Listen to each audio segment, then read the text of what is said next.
problem solving a flat on a rear tire. She's had a couple of blowouts, and I found that the in places around the tire where the tube was pinched between the tire and the rim, and also the rim strip was pulled away from the covering the spoke hole, so that could have caused an issue as well. What I'm going to do is swap tires. The front tire is wider than the back, so I'm going to put the front tire, has less tread wear, on the back and swap tires for her. So I thought I would film how I take the tire off and reinstall it. So I let all the air out using a tire iron with a little kind of notch on it, and I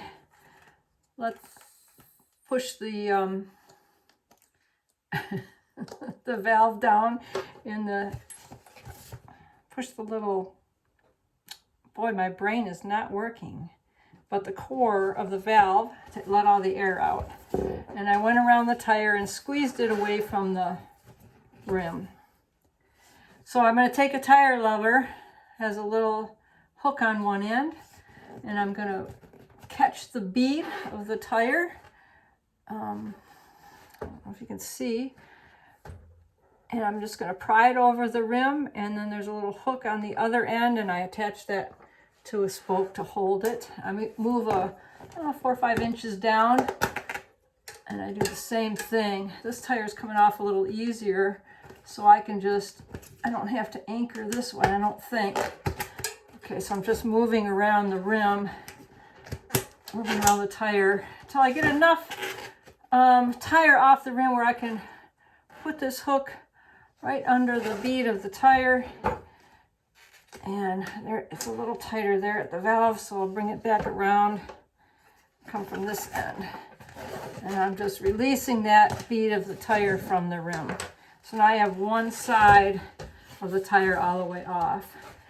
Then what I'll do, if I'm problem solving a flat, I will go opposite the valve and reach into the tire and pull the tube out while leaving the tire on the rim. Because if I can find a hole on the tube, I want to inspect the tire in the same location, make sure there's still not something in the tire that's going to cause another flat when you put it back on. So this tire was fine, so I don't really have to check this tube. But if I were to check it, the tube that was on the back tire was pretty obvious what caused the flat. You can see right there, there's a big split and it's actually on the side of the tube, so that tells me it's a pinch. That's pretty typical looking, pretty big pinch. And that tells me that the bead of the tire, the tube was between the bead of the tire and the rim, and when she inflated it, it pinched there. And it didn't blow right away, but as she rode on it, the weight of her on that spot caused it to blow. All right, so now I'm going to show how to put the tire and tube back on the wheel. So as I said, I'm taking the wider, less wore down tread tire and putting it from the front to the back. The first thing I like to do is see which direction the tire goes, because there's a rotation arrow on the sidewall of the tire that shows you it needs to be going this way. So on the back wheel, it needs to be mounted this way. And an old bike shop trick is we mount the tire. On the side of the tire is an inflation guide. This is to 40 psi. I like to have that mounted right at the valve hole so that when you go to pump up your tires, you don't have to figure out how much air do I put in here. So to start with, I will take the tube and it's pretty flat and it needs a little form in it. So I'm going to take my pump and just pump a little air in the tube to give it some form so it's easier to get in the tire without crinkling and causing another pinch flat. So let's give it a couple of pumps till I got a little bit of form. That way it'll fit in the tire real good. So I'll take the tire and I'll put the valve stem right where the recommended inflation is, and I just tuck this tube all the way into the tire. It looks like it's not going to fit, but it will. You can always let a little air out if you put too much in to start with. Basically, you just want to make sure that there's no folds or any crinkles in the tube. So right now we've got the valve right where it says 40 psi, and the rotation's going this way. So I start, let's pump out of the way. I'll start by holding the tire, and there's the hole for the valve. And I'm going to start by putting that valve right through that hole, and I'm going to mount one side of the tire onto the rim, one bead, so the side that's facing me. I'm just going to walk around the tire and mount that. Just pull that bead over onto the tire. This is going on pretty easy. Sometimes they're harder to get on, and that's where you have to be careful, because you could actually pinch your tube putting it back on. So I try to straighten this up, so you don't want that valve to be, you know, leaning way over, because you could have a failure at the valve. And then I'm going to flip the wheel around, and I'm going to go back to the valve. I'm going to start at the valve and mount this side of the tire on, starting at the valve. So I'm going to push that valve up so that when I can see that the tire is not pinched, or the tube's not pinched between the rim and the bead of the tire. So I'm just going to slowly, gently work that bead onto the rim. I have to pull that down. And I'm just going to work all the way around until I'm opposite. I check both sides so it doesn't walk itself off. And I'm making sure that there's no tube in between that bead of the tire and the rim. So this one's walking away from me. Sometimes you have to give it a little palm pressure to pop that bead back onto the rim. This one's actually going on pretty well. So I go back to the valve and make sure that's nice and straight. And then I walk around and I squeeze that tire and look to make sure that the tube is not, I can't see the tube, that it's tucked well into the tire. So when I inflate it, it's not going to pinch that tube between the bead and the rim, and I check all the way around. So I've got this tire and tube on this wheel. Everything looks pretty good, and all I need to do is reinflate it and reinstall it onto the bike.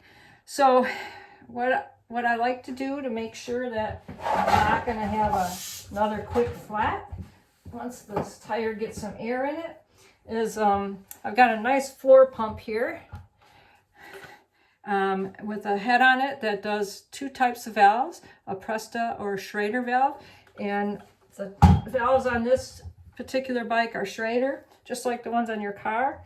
So I'm going to start by putting a little bit of air in the tire and just double checking how the tire is seated on the rim. So just pumping.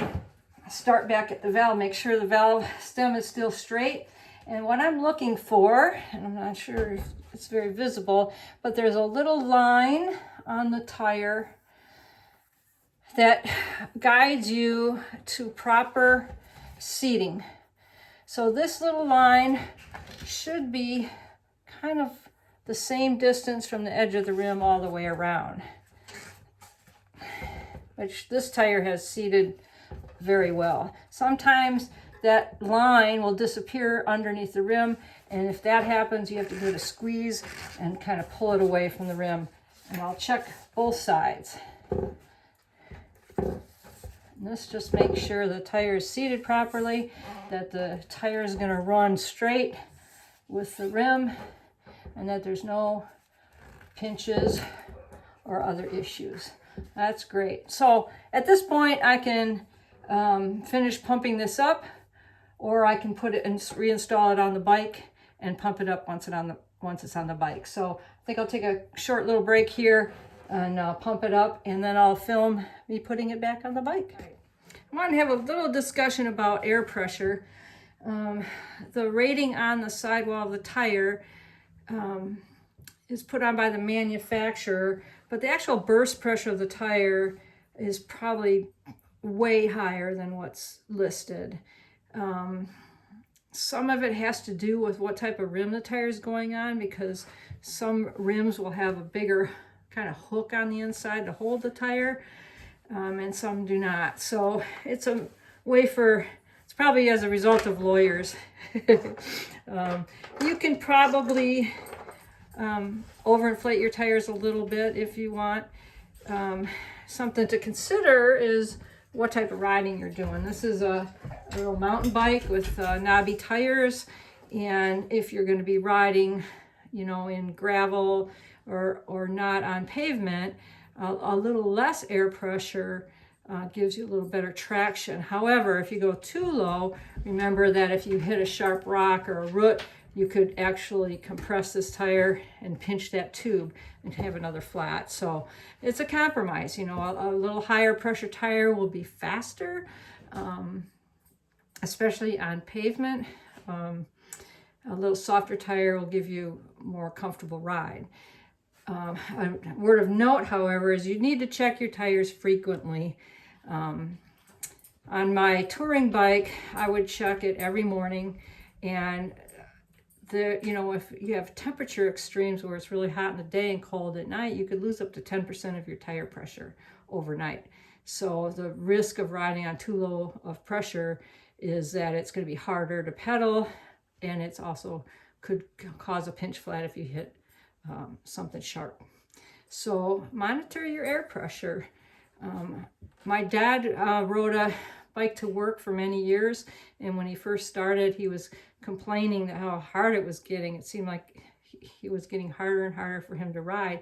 And the first thing I asked him was, when's the last time you inflated your tires? And he couldn't remember. So, you know, check them every time before you go ride. If you haven't ridden in a few days, get your pump out and inflate your tire. All right, well, I keep finding more things to talk about with tires and tubes. So I need to reinstall the tire on the front wheel, and because her tube had such a huge split in it, I really didn't feel good about patching it. It would have taken a pretty big patch, and patches fail eventually anyway. So I prefer to carry a tube with me. If I get a flat while I'm out, I carry tire levers, and I carry a pump so I can fix a flat while I'm out on the road. So anyway, tube size. So the tire has the size written on the sidewall, and this tire, this one is inflated to 50 psi. And interesting, this has a max load of 198 pounds, which is kind of crazy. But the size of the tire, there's a bunch of numbers here. This is a 58 by 559, and that's the metric measurements. And the 559 refers to the diameter of the tire, but it's 26 inch by 195. So it's 26 inches by 195 wide. So you can put a smaller tube in a larger tire because it will inflate. So my husband had this tube in his truck. He said we could have it. It's on the side. It says 26 by 1.5 to 1.8. So it fits the range because this is a 195. It's 1.8 is a little narrower, but this should still work. The tube that went in here was rated wider, which I mean, in a pinch, if that's all I had, I would use it. But if you put a too big a diameter tube and a narrower tire, you're going to end up with folds in the tube that will eventually cause a puncture. So it's best to use the proper size of tube, although you can get away with a little narrower tube and a wider tire. So that's just a quick little thing. The other thing I wanted to mention was that rim strip that I was talking about. These are plastic rim strips in here, which for the manufacturer is cheap and quick and easy to apply. I'm not a fan of them because they do tend to shift around, although this is a pretty narrow channel, and that rim strip, at least on this wheel, is staying pretty good. It didn't on the back wheel, but that might have come from all the maneuvering to try to get that tire off the rim. What I prefer is a rim strip called Velox, which is actually a fabric. Comes in maybe 3 different widths. 11 millimeter, I don't know, what is this one? This 16 millimeter, and then a wider one. So this rim has a pretty narrow channel, and I thought about using this, but you can see that it's pretty wide, and it would be really hard to get this in there evenly where the edges wouldn't creep up toward that edge of the rim, and that would make it hard to seat the tire. So I decided against, and I don't really have time to order, and there's no bike shop within a couple hundred miles from here, so I'm it. I did have this other plastic rim strip which came off my husband's wheel when I upgraded his trike to an electric trike. This is also like 15 or 16 millimeters. That's a little wide too. I did try it. I did think it might have worked, but it did tend to shift up a little bit in a couple areas, so I think it would be difficult to keep it in place. So there's lots to consider that you don't think about. Anyway, way more than you wanted to know about tires. Happy riding.